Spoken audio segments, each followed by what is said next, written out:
The deadliest conflict in human history came to an end in 1945. Japan surrendered in September, 4 months after Germany, 2 years after Italy, and 6 years after the war began. After more than 70 million deaths, World War II ended an Allied victory. But what if it didn't? What if the Axis powers had avoided defeat and turned the tide against the Allies? The recent Wolfenstein games by Machine Games, starting with The New Order in 2014, attempt to answer this question in their own way, with plenty of hypothetical scenarios that may or may not be based on real historical concepts and events. So let's take a look at the real history of Wolfenstein. The title of Wolfenstein: The New Order has some historical significance. The New Order refers to the political order that Nazi Germany proposed to spread across Europe, and most likely eventually the world. The planning had started before the war even begun, but German dictator Adolf Hitler used the term publicly in 1941, declaring that a European New Order would soon take place. By the end of that year, Nazi Germany was said to have been at its strongest, governing more than half of the European population, or around 280 million people, including through its allies and puppet states. But the goal was to govern all of it. Hitler hoped to have direct rule over Russia, a dream that was cut short by Soviet victories, including at the battles of Moscow and Stalingrad. There were initial plans to invade Portugal and Spain to make them puppet states, to rule Africa jointly with Italian allies, and Asia with Japanese allies. Oceania was to be given to Japan, and the Middle East to Italy, though after Italy's surrender, Hitler considered the Middle East a strategic ally, despite considering its population inferior. It seems one of the final goals, if perhaps a distant one, was to take on America. Hitler apparently expected Germany and the United Kingdom to eventually unite, seemingly after his death, and march together against the United States. In Wolfenstein, the Nazis achieved this domination, and during Hitler's lifetime too. But what went differently in the universe of the games to achieve this outcome? It appears in the games that the tide began to turn on D-Day, the Normandy landings of June 1944. A newspaper clipping in the Old Blood says the operation resulted in 156,000 Allied deaths and only 89 German deaths. In real life, there were approximately 156,000 Allied soldiers total who landed on the beaches, of whom there were at least 10,000 casualties, while the more than 50,000 German soldiers saw around 4,000 to 9,000 casualties. There's a fairly good chance that the newspaper in the game is intended as Nazi propaganda, over-exaggerating Allied deaths and under-exaggerating German ones, but it would explain where the tide began to turn against the Allies in the game world. In real life, D-Day really began the final push that eventually led to Germany's surrender. In the game, the operation failing only leads to a cascade of other Allied failures. In The New Order, a newspaper claims that more than half of the American fleet was destroyed at the Battle of Leyte Gulf. In real life, this battle, one of the largest naval battles in history, occurred in October 1944 and led to Allied victory, with the US suffering less than 500 deaths to Japan's more than 12,000. Another newspaper says the Soviet Union's Red Army retreated on March 15, 1945, after a week-long bombing raid put Moscow in flames, with the whereabouts of Soviet leader Joseph Stalin unknown. In real life, March 15th was the ending of Operation Spring Awakening, the final major German offensive of the war, which led to Soviet victory in Western Hungary. And Stalin's whereabouts were known at this time. He very publicly attended the Yalta Conference the previous month with Churchill and Roosevelt, and was very much present after the war as well. One newspaper article says that there was a battle over Liverpool in June 1945 that forced the UK's Royal Air Force to retreat. In real life, Liverpool suffered heavy bombing from 1940 to 1942 as part of the Blitz, suffering around 4,000 deaths. But by June 1945, of course, the European theatre of the war had already ended, and Liverpool was safe. It seems the combination of these battles ultimately led to the Axis powers turning the tide against the Allies in the game world to win the war. In real life, Italy surrendered in 1943, and Germany and Japan in 1945.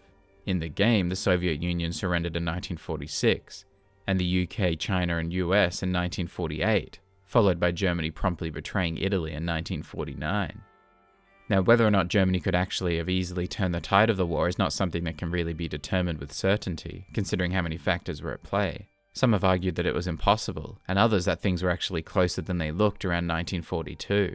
But I don't think Wolfenstein really presents its narrative as alternative history. It's not looking to tell a story of if Germany had just done things differently.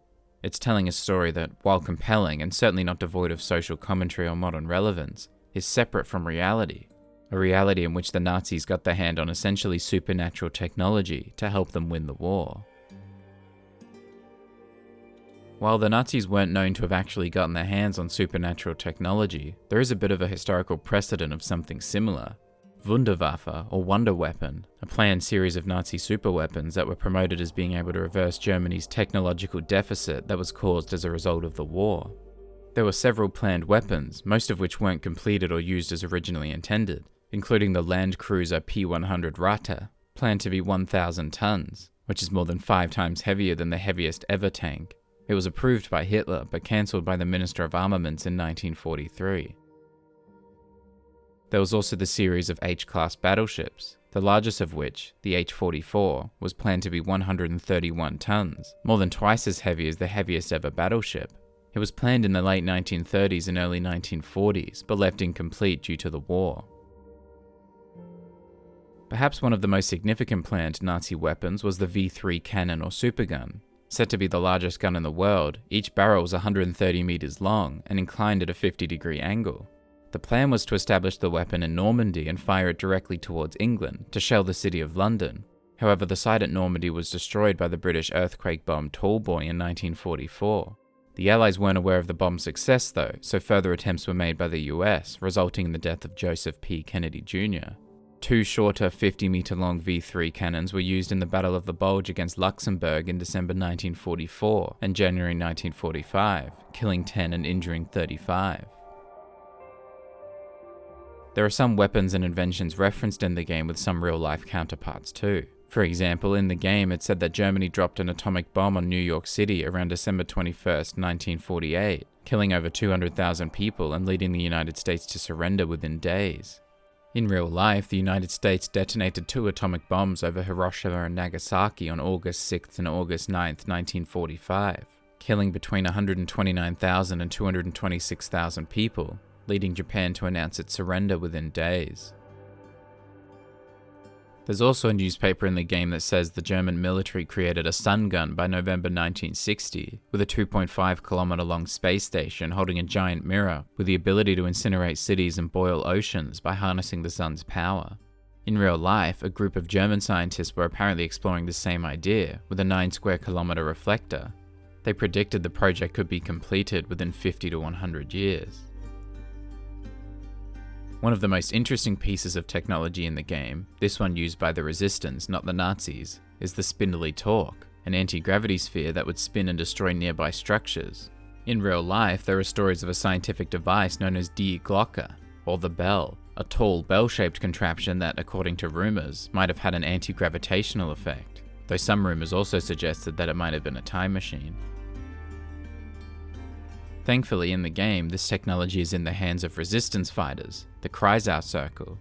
This is actually the name of a real group of German dissidents who opposed the Nazis in World War II, named after the rural town where they met, Kreisau, Silesia.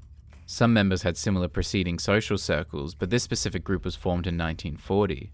It was more a group of friends than a formal organization, and consisted of people from different backgrounds, religions, and political affiliations, but all were united in their opposition to the Nazi Party.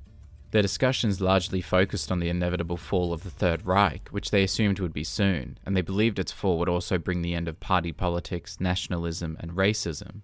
They made a constitutional draft in anticipation of the end of the Nazis in August 1943. However, the group struggled after its founder was arrested in January 1944, and following an assassination attempt against Hitler 6 months later, the Nazis became more ruthless towards his opponents. The group's founder was executed in January 1945, and he took pride in the fact that he was executed for his ideas rather than his actions, having not been involved in the assassination attempt. By this stage, the Kreisau Circle had effectively disbanded. Within the game's lore, this is around the time Caroline Becker assumes leadership of the group, eventually acting as an active resistance group, especially during the events of the game in 1960. In the New Order, the Kreisau Circle's headquarters are located in Berlin, which has definitely seen some changes after the war. It appears that upon victory, the Nazis were able to at least partially complete their planned revitalization of Berlin, dubbed Germania. Some elements of this plan were actually completed in real life before the war, such as the broadening of a well-known street and the relocation of the Victory Column to the end of said street. The rest of the plans, however, were halted because of the war. Perhaps the most significant of these is the Volkshalle, or People's Hall, a massive domed building that Hitler had been interested in creating since at least 1925. It would have been the centerpiece of Berlin, but ultimately no part of it ever started construction. In the game, it appears Hitler's dream became a reality. Another notable part of history differing from reality is the Nazis being on the moon, a fairly common depiction in media originating as early as 1947, only 2 years after the end of the war. In the game, Hans Armstark, translated to Armstrong, and his co-pilot Emmerich Otto were said to have been the first men to walk on the moon on July 20th, 1951 at 3:56 p.m. In real life, Neil Armstrong and Buzz Aldrin were the first men to walk on the moon on July 21st, 1969 at 3:56 a.m. Germany time. Armstark and Otto apparently took their first steps about 30 minutes after landing in the Glimmer Bowl, where they planted the Nazi flag. In real life, Armstrong and Aldrin walked almost 7 hours after landing in the Sea of Tranquility, where they planted the American flag. Interestingly, there is a small connection between the real-life moon landing and the Nazi Party. Saturn V, the American rocket used for 9 crewed lunar flights, including the successful Apollo 11, was designed under the direction of Wernher von Braun, a former member of the Nazi Party who had previously co-developed the V-2 rocket, the first artificial object to reach space in 1944. For 14 years after the war, around 1,600 German scientists, engineers, and technicians, including von Braun, were secretly moved to the United States as part of Operation Paperclip, with the goal of using their expertise to benefit the American military. Von Braun was also known for publishing a technical study determining the feasibility of sending humans to Mars, the first study of its kind, which led to him becoming more popular, and eventually led him to work on a series of films about space travel with Walt Disney. Certainly a unique post-war career for a former member of the Nazi Party. The idea of the Nazis winning World War II is not a new or particularly unique one in fiction. But with the recent Wolfenstein games, starting with The New Order, Machine Games did more than simply tell its own alternate history war narrative. It took real history, including from the Nazi Party before its downfall, and adapted it to tell an interesting story of one possible interpretation of world history if fascism had won in 1945, and of the inspiring and indomitable spirit that would inevitably rise to stop it.